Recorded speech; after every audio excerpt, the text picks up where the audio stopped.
Bonjour à tous, bienvenue dans cette nouvelle vidéo où nous allons explorer les sources du droit international. Donc, cette vidéo fait partie de notre série dédiée à la compréhension approfondie du droit international et de ses différentes composantes. Aujourd'hui, nous allons plonger au cœur même de ce qui constitue le droit international, ses sources. Alors, pour commencer, il est essentiel de comprendre ce que nous entendons par source du droit international. Les sources du droit international sont les fondements à partir desquels les règles du droit international sont créées, reconnues et appliquées. Elles forment la base juridique sur laquelle repose l'ensemble du système international. Alors, contrairement aux systèmes juridiques nationaux, le droit international ne dispose pas d'une autorité législative centrale, d'un exécutif ou d'une structure judiciaire unique. Cela rend la détermination des sources du droit international particulièrement complexe et essentielle pour garantir la prévisibilité et la stabilité des relations internationales. Le droit international tel que nous le connaissons aujourd'hui a considérablement évolué au cours des siècles, ce qu'on a vu dans les vidéos précédentes. Cependant, c'est surtout depuis le milieu du XXe siècle que nous avons assisté à une véritable explosion et expansion des normes juridiques internationales. Cette période correspond à la fin de la Seconde Guerre mondiale et à la création de l'Organisation des Nations Unies en 1945. Événement marquant qui a jeté un petit peu les bases d'une coopération internationale. Donc, avec la montée en puissance des organisations internationales et multiplication des traités multilatéraux, le droit international s'est diversifié et a étendu son champ d'application. Aujourd'hui, il couvre une vaste gamme de domaines allant de la protection des droits de l'homme à la régulation du commerce international et passant par la gestion des conflits armés. Pour le droit international, pour que le droit international reste pertinent et efficace, il doit évoluer en harmonie avec les réalités contemporaines. Cela signifie qu'il doit être capable de s'adapter aux nouveaux défis mondiaux tels que les avancées technologiques, les changements climatiques, les crises sanitaires globales comme la pandémie et Covid-19 et les nouvelles formes de menaces à la sécurité internationale, y compris le terrorisme et la cyberguerre. Cette capacité d'adaptation est importante pour maintenir la légitimité et l'autorité du droit international. Par exemple, la montée en puissance des acteurs non étatiques, tels que les entreprises multinationales, les organisations non gouvernementales, a nécessité une réévaluation des normes juridiques existantes et parfois l'élaboration de nouvelles règles pour réguler leur comportement au niveau international. Dans cette vidéo, nous allons donc explorer en détail les principales sources du droit international, telles qu'elles sont énoncées dans l'article 38 du statut de la Cour internationale de justice. Nous examinerons comment ces sources sont identifiées, interprétées, appliquées pour créer un cadre juridique cohérent et efficace qui régit les relations entre les États et autres acteurs internationaux.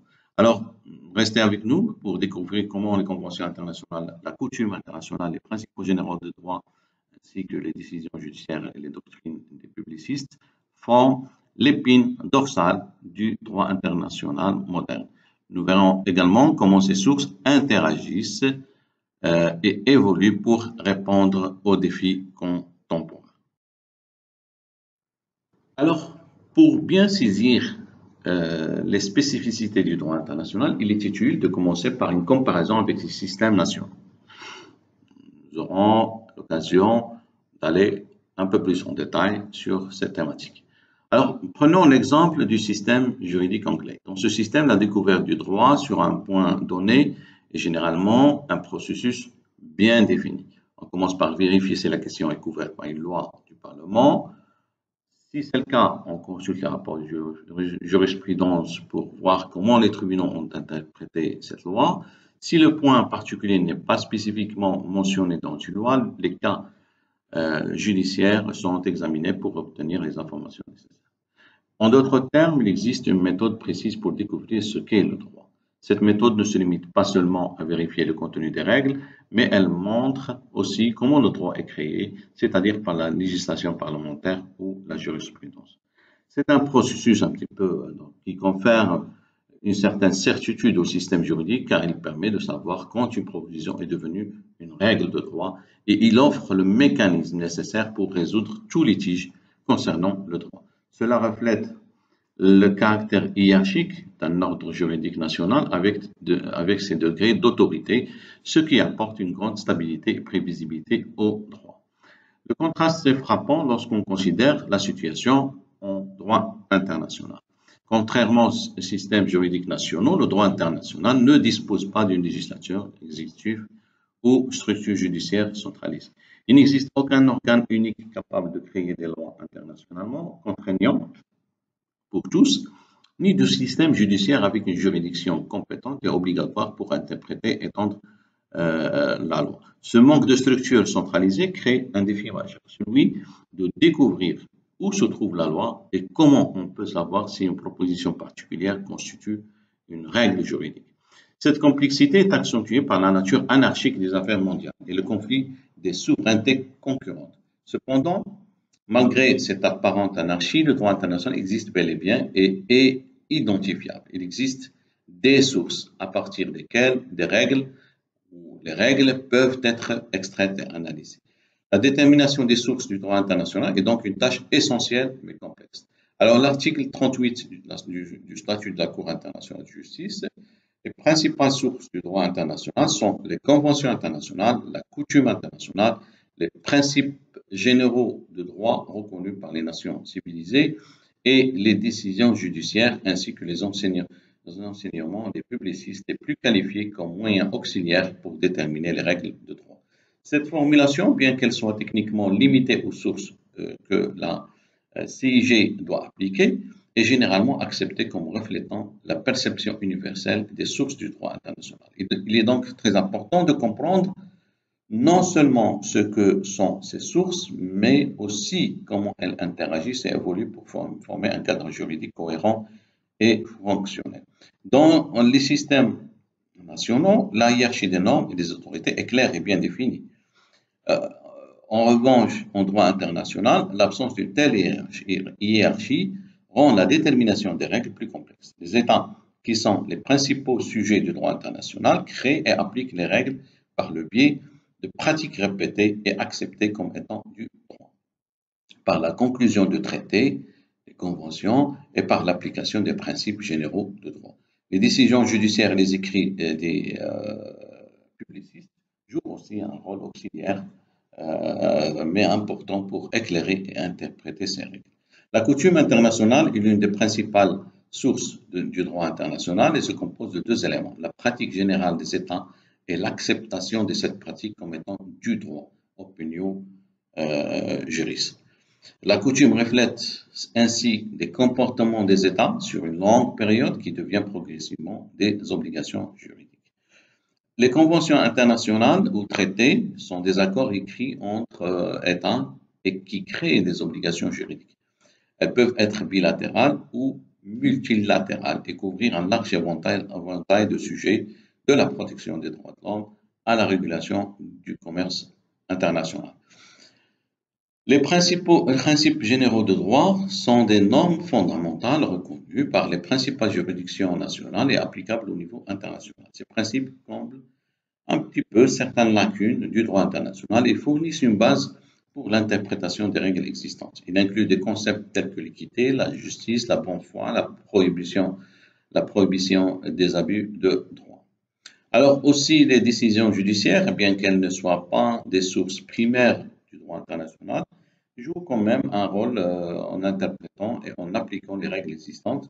Ces décisions, principalement de la Cour internationale de justice et d'autres tribunaux internationaux, offrent des précédents et des éclaircissements sur des points de droit assez complexes. Donc, la détermination des sources de droit est un processus complexe, mais aussi essentiel pour garantir la stabilité et la prévisibilité des relations internationales. Contrairement aux systèmes nationaux, le droit international repose sur un ensemble de sources diversifiées, chacune ayant un rôle spécifique à jouer. Comprendre ces sources et savoir comment elles interagissent est fondamental pour toute étude sérieuse du droit international et c'est ce qu'on va voir par la suite.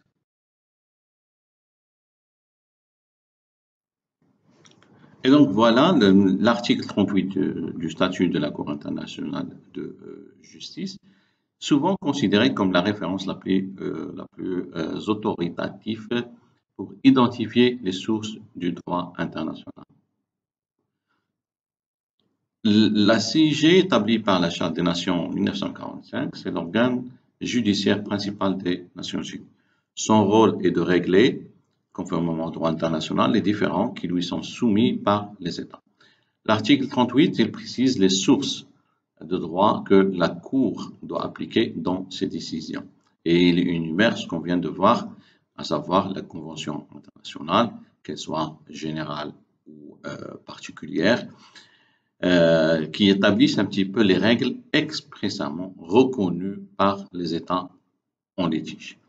Alors, deuxièmement, la coutume internationale, comme preuve d'une pratique générale acceptée comme étant le droit, les principes généraux de droit reconnus par les nations civilisées et sous réserve des dispositions de l'article 59, les décisions judiciaires et les doctrines des publicités les plus qualifiées des diverses nations comme moyen auxiliaire pour la détermination des règles de droit.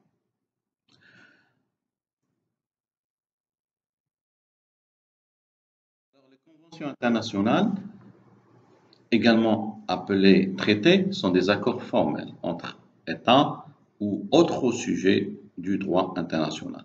Ces accords peuvent être bilatéraux, impliquant deux parties, ou multilatéraux, impliquant plusieurs parties. Les conventions sont juridiquement contraignantes pour les États signataires et définissent les règles et des obligations spécifiques que ces États s'engagent à respecter.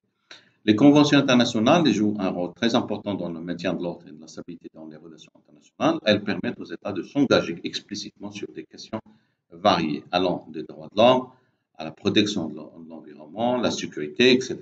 En codifiant les règles et en établissant des normes claires, les conventions offrent alors une base solide pour la coopération internationale et la résolution pacifique des différends. Alors, pour illustrer l'importance des conventions internationales.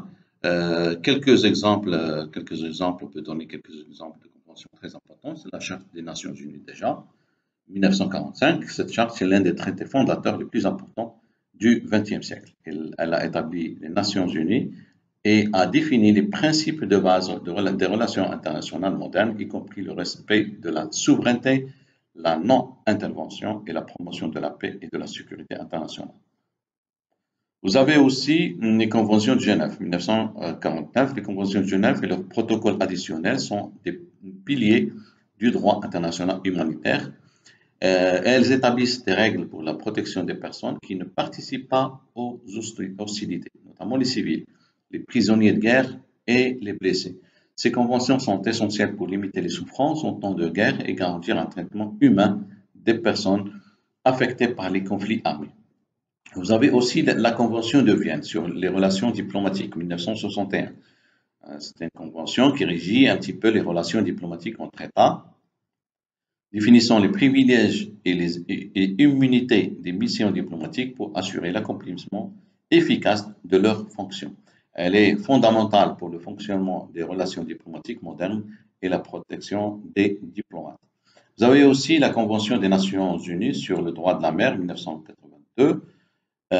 C'est une convention qui va établir le cadre juridique régissant tous les aspects des océans et des mers, y compris les droits de navigation, l'exploitation des ressources marines, la protection de l'environnement marin, etc. Elle est très importante pour la gestion de l'ensemble des espaces maritimes et la prévention des conflits en mer. Vous avez aussi, on peut citer la Convention cadre des Nations Unies sur les changements climatiques 1992.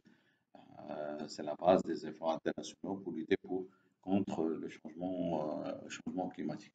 Donc ici, un certain nombre de traités et conventions internationales qui montrent un petit peu que ces conventions jouent un rôle très essentiel dans l'établissement et la codification des règles du droit international. Ce processus de codification, il a permis un petit peu de transformer les pratiques coutumières et les principes généraux en règles écrites et formelles, offrant ainsi une plus grande clarté et prévisibilité. Alors, les conventions permettent aux États de créer de nouvelles règles adaptées aux réalités contemporaines. C'est ce qu'on a vu, par exemple, la Convention des Nations Unies sur le droit de l'enfant de 1989. Il a établi des normes spécifiques pour la protection des droits des enfants, reflétant une prise de conscience croissante de l'importance de ces droits au niveau mondial. Les conventions codifient souvent les règles de droit coutumier ou des principes généraux déjà reconnus, consolidant ainsi ces normes en texte formel et juridiquement contraignant. La Convention de Vienne sur le droit des traités de 1969 est un exemple de codification des principes de droit coutumier relatifs aux traités internationaux. En fixant des normes communes, ces conventions contribuent à l'uniformisation des pratiques juridiques à l'échelle mondiale. Cela facilite un petit peu la coopération, les échanges entre les États, tout en réduisant les risques de conflits juridiques. Par exemple, vous avez la Convention sur le commerce international des espèces de faune et de flore sauvages menacées d'extinction. Uniformise un petit peu les règles relatives au commerce des espèces protégées, aidant à prévenir leurs extinctions, etc. Vous avez aussi, ces conventions on joue un rôle aussi pour favoriser un petit peu la coopération entre les États en établissant des engagements communs. La Convention pour l'élimination de toute forme de discrimination à l'égard des femmes de 1979 oblige les États parties à prendre des mesures pour éliminer la discrimination fondée sur le sexe, renforçant ainsi la coopération internationale en matière de droits des femmes.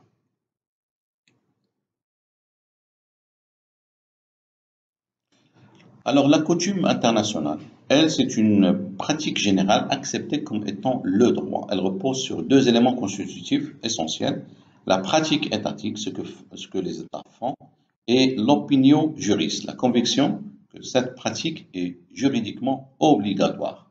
Alors, la pratique étatique fait référence aux actions répétées et uniformes des États sur une certaine période. Ces actions peuvent inclure diverses activités telles que les déclarations officielles, des votes dans des organisations internationales, des décisions judiciaires, des législations nationales et des comportements bien dans les relations diplomatiques.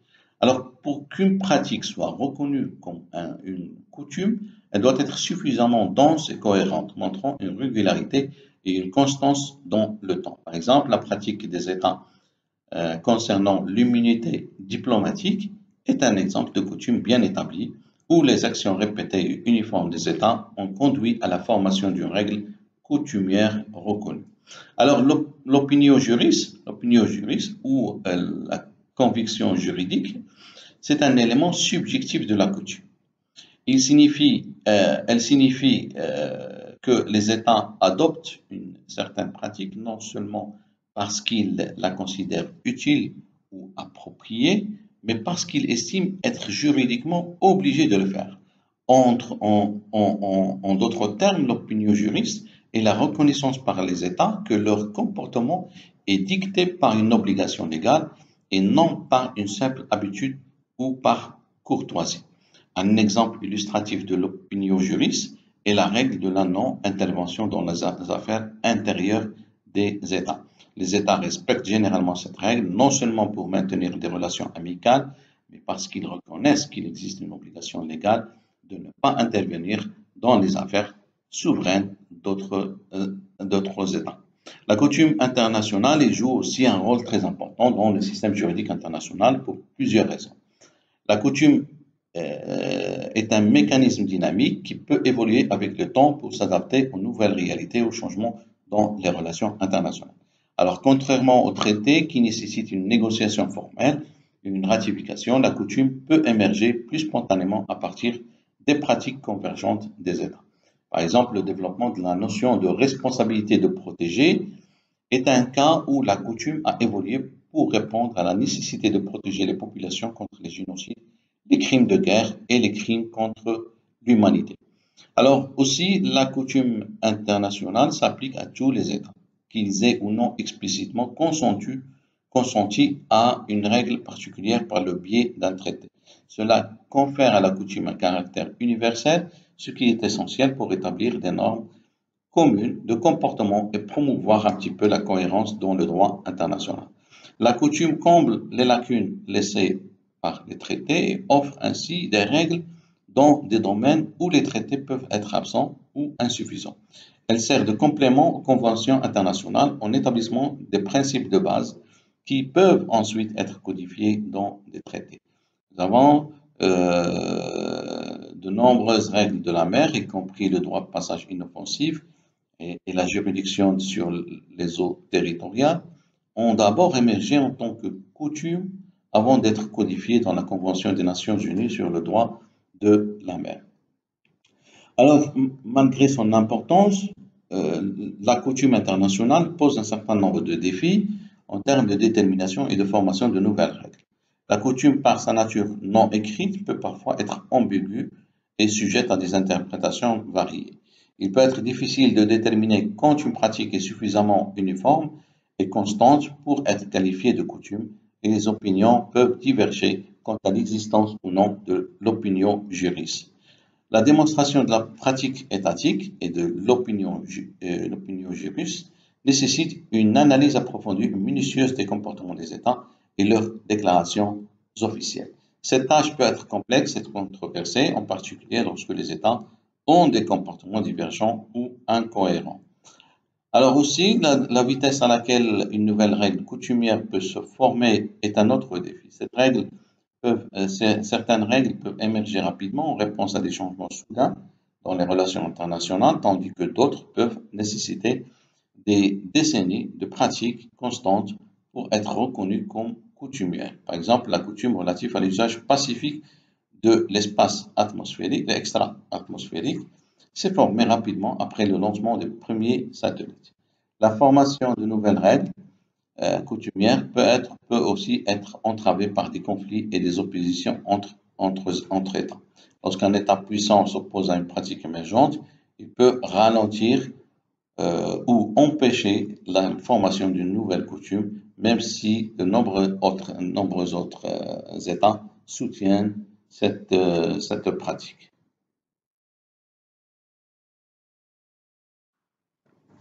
Les principes généraux de droit sont des concepts juridiques fondamentaux qui sont reconnus et appliqués par la plupart des systèmes juridiques nationaux à travers le monde. Dans le contexte du droit international, ils jouent un rôle double. D'une part, ils servent de guide pour l'interprétation et l'application des règles existantes, et d'autre part, ils fournissent des solutions dans des situations où ni les conventions internationales ni la coutume n'offrent de réponse claire. Les principes généraux de droit sont énumérés comme une source de droit dans l'article 38 du statut de la Cour internationale de justice. Alors, cet article stipule que les principes généraux de droit reconnus par les nations civilisées lorsqu'elle est appelée à trancher des différends juridiques. Ces principes sont ainsi utilisés pour garantir que les décisions de la Cour internationale de justice soient fondées sur des bases juridiques solides et universellement acceptées. Alors, je vais donner des exemples des principes appliqués en droit international. Il en existe plusieurs. Alors, premièrement, on peut citer le principe de la bonne foi, bona fide. Le principe de la bonne foi est essentiel dans la relation internationale. Il sous-entend que les États doivent honorer leurs engagements et agir de manière honnête et sincère dans leurs interactions. Ce principe est fondamental pour la conclusion et l'exécution des traités, et il est souvent invoqué pour prévenir les abus de droit et le comportement déloyaux. Alors, il y a aussi le principe de l'équité, ex aequo et bono. L'équité permet aux juges, aux arbitres, d'adapter les règles rigides de droit aux circonstances spécifiques d'un cas.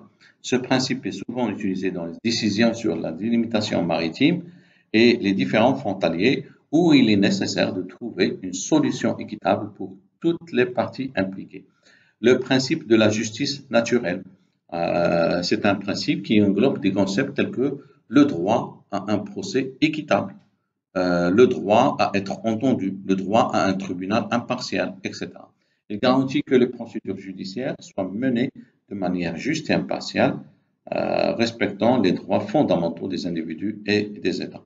Il y a aussi le principe de la responsabilité pour dommage, qui stipule qu'un État qui cause un dommage à un autre État doit réparer ce dommage. Cela inclut des situations de responsabilité internationale pour des actions illégales ou des violations de traités. Il y a aussi le principe de l'interdiction de la contradiction.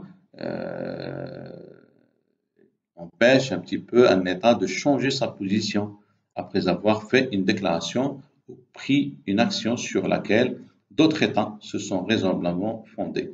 Cela vise à maintenir la cohérence et la fiabilité dans les relations internationales. Alors, les principes généraux de droit jouent aussi un rôle important dans le comblement des lacunes du droit international. Donc, étant donné la nature complexe et politique des relations internationales, il est inévitable que des situations surgissent où les conventions internationales et la coutume ne fournissent pas de réponse claire. C'est dans ce moment-là que les principes généraux de droit entrent en jeu. Et donc, il assure un petit peu, il comble certaines lacunes. Par exemple, en l'absence de règles spécifiques sur la compétence judiciaire dans certains types de litiges, les tribunaux peuvent se référer aux principes généraux de compétence acceptés dans la plupart des systèmes juridiques nationaux. Vous avez aussi ces principes-là, ils peuvent aider à interpréter les règles existantes de manière à les rendre applicables à de nouvelles situations. Le principe de l'équité peut être utilisé pour interpréter les dispositions des traités de manière à atteindre un résultat juste et raisonnable, même si le texte du traité ne prévoit pas explicitement une telle situation. Vous avez les tribunaux internationaux, y compris la CIG, utilisent fréquemment les principes généraux de droit comme guide pour leurs décisions. Donc, ils offrent un petit peu un cadre cohérent, universellement reconnu, qui aide à assurer que les décisions judiciaires soient fondées sur des bases juridiques solides. Vous avez aussi la création de normes pour la création de normes juridiques qui peuvent, les principes généraux de droit peuvent conduire parfois à la création de nouvelles normes juridiques. Par exemple, le développement du droit international humanitaire a été fortement influencé par les principes généraux de justice et d'humanité qui ont été codifiés dans divers traités internationaux. Alors maintenant les décisions judiciaires qui ont aussi un rôle clé dans la détermination des règles de droit international, bien que leur portée soit souvent secondaire par rapport aux traités ou aux coutumes. Les décisions rendues par les tribunaux internationaux, tels que la CIG, fournissent des interprétations autorisées et souvent très influentes des règles de droit international. Alors, vous avez la CIG en tant que principale instance judiciaire internationale. Elle a produit de nombreuses décisions qui ont contribué à clarifier et à développer le droit international. Par exemple, dans l'affaire Nicaragua contre les États-Unis, la CIG a défini et affirmé des principes fondamentaux du droit international humanitaire et de la non-intervention. Vous avez des décisions des tribunaux arbitraux internationaux, comme celles rendues par la Cour permanente d'arbitrage, ont également une influence significative. Par exemple, l'arbitrage de l'affaire de l'île de Palmas en 1928. Il a clarifié des principes essentiels sur la souveraineté territoriale et la possession effective. D'autres tribunaux internationaux, comme la Cour européenne des droits de l'homme ou la Cour de justice de l'Union européenne, contribuent également au développement du droit international en interprétant, en appliquant les traités et les autres instruments internationaux dans leurs décisions. Par ailleurs, il y a la doctrine des publicistes. Les écrits des théoriciens et des spécialistes de droit international ont historiquement joué un rôle très important dans la formation et l'interprétation des règles de droit international. Alors, historiquement, des figures comme Grotius, Aimé de Vatel, Alberico Gentili ont jeté les bases du droit international moderne par leurs écrits. Leurs travaux ont influencé la codification de nombreux principes juridiques internationaux. Alors, aussi, l'article 38 du statut de la CIG, il reconnaît explicitement ces doctrines des publicistes les plus qualifiées des différentes nations comme moyen auxiliaire pour déterminer les règles de droit international. Cela signifie que ces écrits académiques peuvent être consultés pour interpréter les lois et élaborer de nouvelles normes juridiques. Alors, dans le monde contemporain, contemporains et des experts des institutions académiques comme la Commission du droit international des Nations Unies continuent d'influencer un petit peu le droit international par leurs études, rapports, propositions de codification, etc. Par exemple, la Draft Articles on Responsibility of States for Internationally Wrongful Acts de la CDI a été largement utilisée et référencée dans la jurisprudence internationale. Donc, bien que ces décisions judiciaires, ces doctrines publicistes soient très importantes, très très riches et très importantes, elles ont des limites en tant que source de droit international. Alors, déjà, conformément à l'article 38, les décisions et les doctrines sont des moyens auxiliaires, auxiliaires pour la détermination des règles de droit.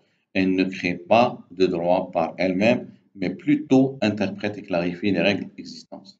Et contrairement à de nombreux systèmes juridiques nationaux, le droit international ne reconnaît pas le principe de stare decisis, ou précédent contraignant. Cela signifie que les décisions judiciaires ne lient pas formellement les futurs juges ou tribunaux. Chaque affaire est examinée sur ses propres mérites et contextes spécifiques, et ça, c'est très important. Les doctrines publicistes aussi reflètent souvent une diversité d'opinions et de perspectives. Cette diversité, bien sûr, elle peut enrichir le débat juridique, mais elle peut aussi conduire à des interprétations divergentes, ce qui complique parfois la détermination d'une règle claire et consensuelle. Alors, passons à présent pour explorer une distinction très importante, souvent débattue dans le domaine du droit international. Alors, les sources formelles et matérielles du droit. Cette distinction, il aide un petit peu à comprendre comment les règles de droit acquièrent leur caractère obligatoire et comment leur contenu est déterminé. Alors, dans le contexte du droit international, les termes sources formelles et sources matérielles sont utilisés pour différencier les mécanismes qui confèrent aux règles leur caractère obligatoire de ceux qui concernent le contenu substantiel des règles. Alors, les sources formelles du droit international sont les mécanismes et procédures par lesquels les règles de droit acquièrent leur caractère contraignant. Elles comprennent principalement les traités et conventions internationales, accordées entre États et considérées comme une forme de législation internationale, la coutume internationale, les principes généraux de droit, les décisions judiciaires, etc. Les sources formelles fournissent donc comment et pourquoi une règle est reconnue comme du droit. Alors, par ailleurs, il y a les sources matérielles. Les sources matérielles, quant à elles, concernent le contenu des règles de droit. Elles se réfèrent aux facteurs et influences qui déterminent les normes juridiques. Elles incluent les comportements et pratiques des États, ce sont les actions, déclarations politiques des États qui influencent la formation des règles coutumières. Les considérations économiques, sociales et politiques, ce sont des facteurs aussi qui façonnent les besoins et les intérêts des États et qui vont influencer le contenu des règles. Il y a aussi les décisions antérieures et la jurisprudence qui peuvent fournir des indications sur l'application des règles et les interprétations juridiques. Et donc, la distinction entre sources formelles et matérielles n'est pas sans controverse. Alors, il y a un certain nombre de critiques associées, etc. Un des principaux débats est que les sources formelles et matérielles sont souvent interdépendantes et peuvent se chevaucher. Par exemple, les pratiques des États, source matérielle, est nécessaire pour établir la coutume internationale, qui est une source formelle. De plus, les décisions judiciaires formelles sont souvent influencées par les considérations sociales et politiques, qui est matérielle. Le droit international aussi est souvent décrit comme un système plus flexible et dynamique par rapport au système juridique national. Cette flexibilité peut rendre la distinction entre sources formelles et matérielles moins claire.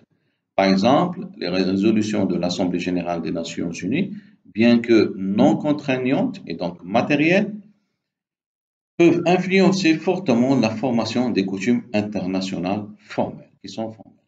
Alors, les positivistes ici rentrent en question, soutiennent que seules les sources formelles devraient être considérées comme de véritables sources de droit car elles confèrent un caractère contraignant aux règles. Les réalistes, en revanche, soulignent que les sources matérielles sont très importantes pour comprendre le contexte et l'application des règles de droit. Ils ajoutent que les règles de droit ne peuvent être pleinement comprises sans tenir compte des réalités politiques, économiques et sociales qui les sous-entendent. Aussi, la pratique juridique internationale révèle souvent des situations où les distinctions théoriques entre sources formelles et sources matérielles ne sont pas applicables. Les jugements de la CIG et les rapports de la Commission du droit international peuvent contenir à la fois des éléments formels et matériels, rendant difficile une classification stricte. Pour illustrer un petit peu cette distinction, vous avez le traité de non-prolifération nucléaire. Formel, le traité de non-prolifération nucléaire, c'est un traité international qui a été signé et ratifié par de nombreux États, conférant à ces règles un caractère obligatoire. Matériel, les négociations et le contexte géopolitique de la guerre froide ont fortement influencé le contenu des règles du TNP. La coutume internationale concernant les droits de l'homme, par exemple, vous avez les règles formelles, les sources formelles, vous avez les règles coutumières en matière de droits de l'homme sont reconnues comme obligatoires par les États. Alors, matériel aussi, les pratiques des États et les résolutions des Nations Unies, les pressions de la société civile, ils ont contribué à l'évolution, à l'acceptation générale de ces règles. Il y a un autre aspect assez important, c'est les résolutions des organisations internationales. Bien qu'elles ne soient pas toujours juridiquement contraignantes, jouent quand même un rôle significatif dans la formation et l'évolution du droit international. Donc, les organisations internationales, notamment les Nations Unies, adoptent régulièrement des résolutions sur une multitude de sujets. Ces résolutions, même lorsqu'elles ne sont pas juridiquement contraignantes, exercent une influence considérable sur la pratique des États et sur la formation des règles de droit international. Alors, vous avez l'Assemblée générale des Nations Unies, c'est l'un des organes principaux des Nations Unies, et qui adopte des résolutions sur des questions variées, allant de la sécurité internationale aux droits de l'homme, etc. Alors, les résolutions de l'Assemblée générale ne sont pas contraignantes, mais reflètent souvent un consensus international ou une opinion majoritaire parmi les États membres. Donc, les résolutions de l'Assemblée générale ont un impact symbolique et politique important et peuvent galvaniser l'opinion publique mondiale, orienter les politiques nationales et servir de base à l'élaboration de futurs traités internationaux. Par exemple, vous avez la Déclaration universelle des droits de l'homme, adoptée par l'Assemblée générale en 1948. Bien qu'initialement non contraignante, il a influencé de nombreuses constitutions nationales et conventions internationales sur les droits de l'homme. Alors, les résolutions des organisations internationales peuvent aussi influencer directement la pratique des États et la formation des règles coutumières du droit international. Vous avez les résolutions, par exemple, pour l'opinion juriste, les résolutions, surtout celles adoptées à une large majorité, peuvent refléter l'opinion juriste des États, c'est-à-dire leur conviction que certaines pratiques sont juridiquement obligatoires. Par exemple, il y a la résolution 2625 de l'Assemblée générale des Nations Unies, intitulée Déclaration sur le principe de droit international touchant les relations amicales et la coopération entre les États. Elle a contribué à clarifier et codifier certains principes fondamentaux du droit international, tels que le droit des peuples à disposer d'eux-mêmes et l'interdiction de l'usage de la force. Vous avez les résolutions peuvent aussi encourager les États à conformer leur comportement aux normes internationales, même en l'absence d'obligations juridiques strictes. Les résolutions sur le désarmement nucléaire ont poussé de nombreux États à adopter des politiques visant à réduire leurs arsenaux nucléaires en dépit du fait que ces résolutions n'imposaient pas de contraintes juridiques directes. Avec le temps et par une adoption répétée et un soutien continu, certaines résolutions peuvent devenir contribuer à la création de normes coutumières contraignantes. Vous avez par exemple les résolutions successives de l'Assemblée générale condamnant l'apartheid en Afrique du Sud ont aidé à solidifier la norme coutumière interdisant le racisme institutionnalisé.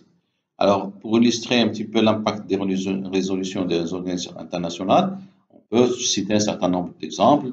la Déclaration universelle des droits de l'homme 48, on vient de citer la résolution 2625 de 1970, la résolution la résolution 1514 de 1960, c'est la résolution, la déclaration sur l'octroi de l'indépendance aux pays et peuples coloniaux.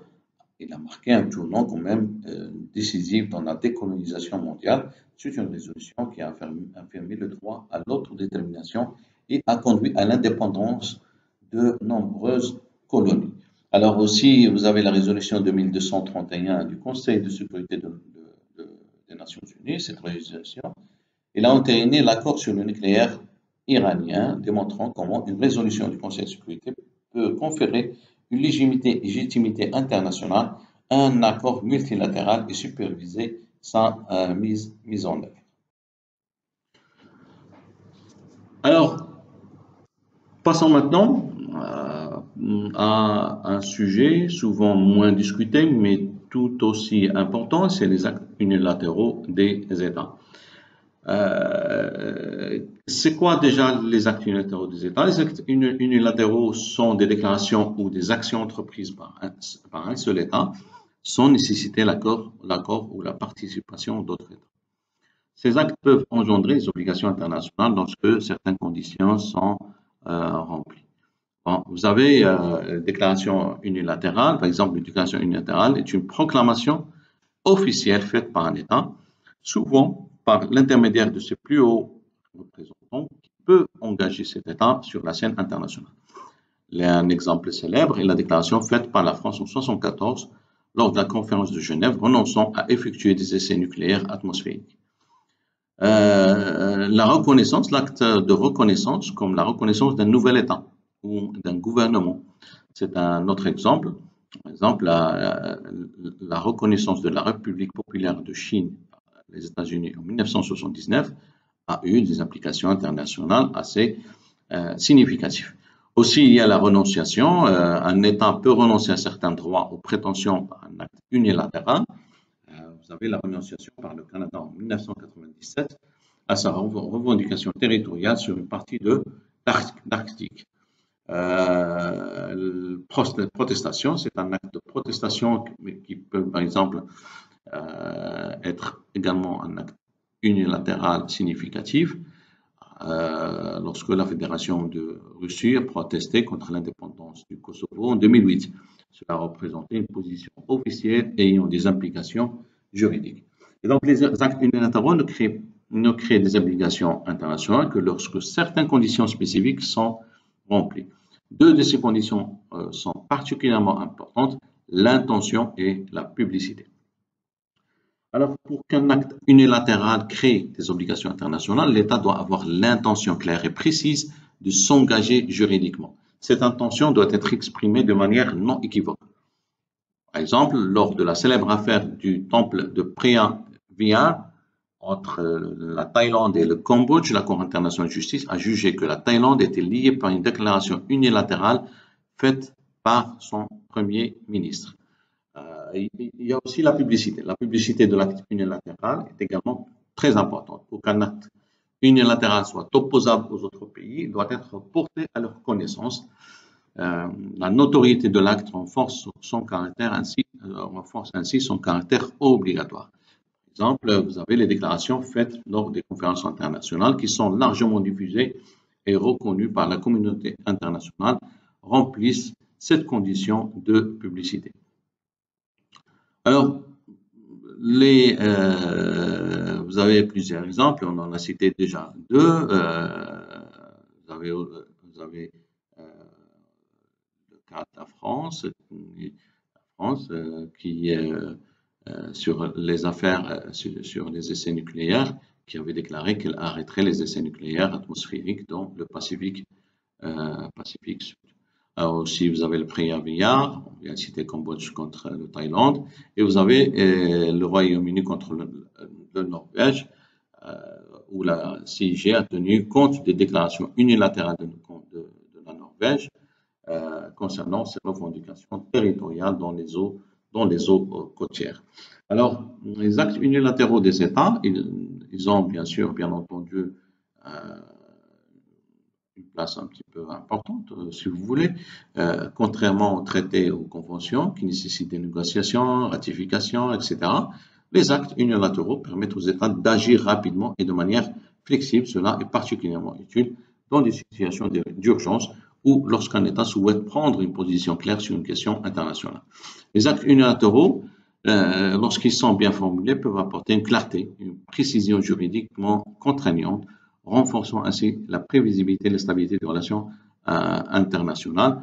Par exemple, les déclarations de neutralité en temps de conflit peuvent clarifier immédiatement la position d'un État et être respectées par les autres parties belligérantes. Les actes unilatéraux aussi contribuent au développement progressif du droit international en reflétant les pratiques et les positions des États. Ils vont influencer l'évolution des normes coutumières et servir de base à la formation de nouvelles règles de droit international.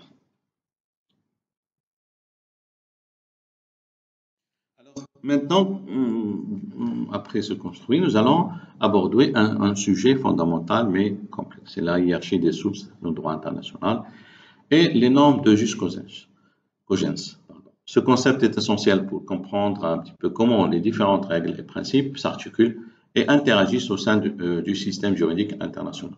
Alors, pour commencer, il est très important de comprendre qu'il existe une hiérarchie des sources en droit international, bien que cette hiérarchie ne soit pas toujours aussi rigide ou clairement définie que dans les systèmes nationaux.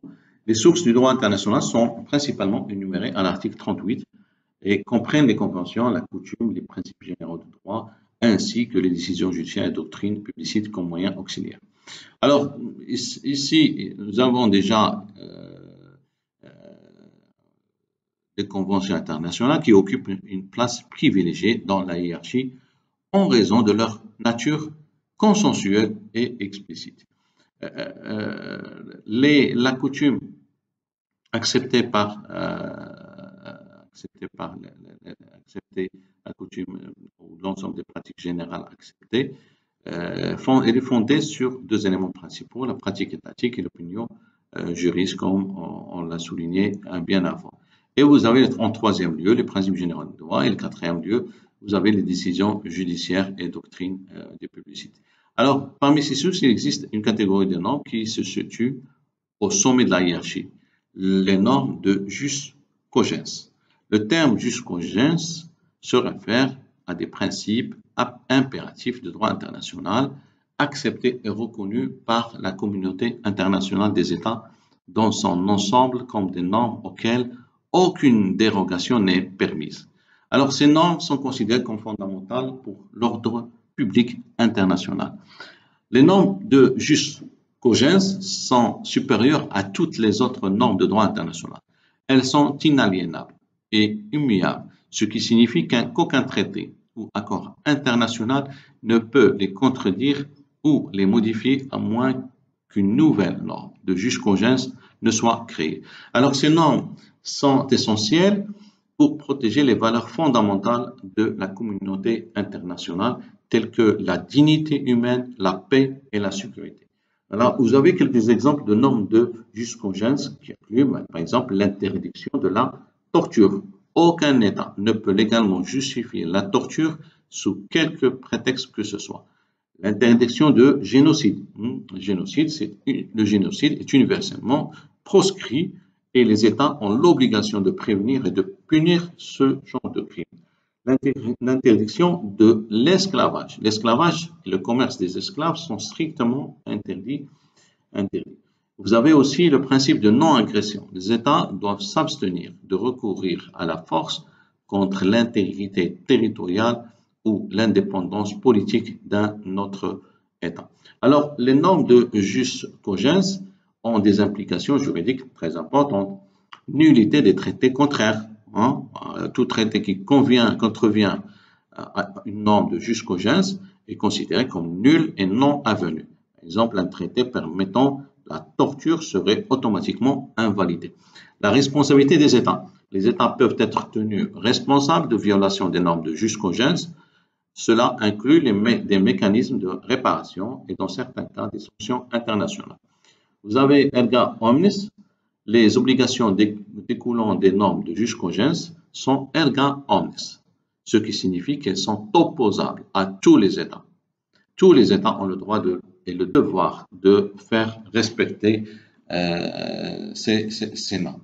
Et donc, la hiérarchie des sources du droit international et le concept du jus cogens jouent un rôle un petit peu important dans l'organisation et le fonctionnement de l'ordre juridique international.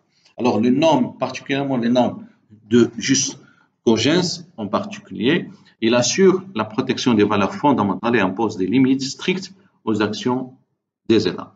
La compréhension de ces concepts est essentielle pour toute étude sérieuse du droit international.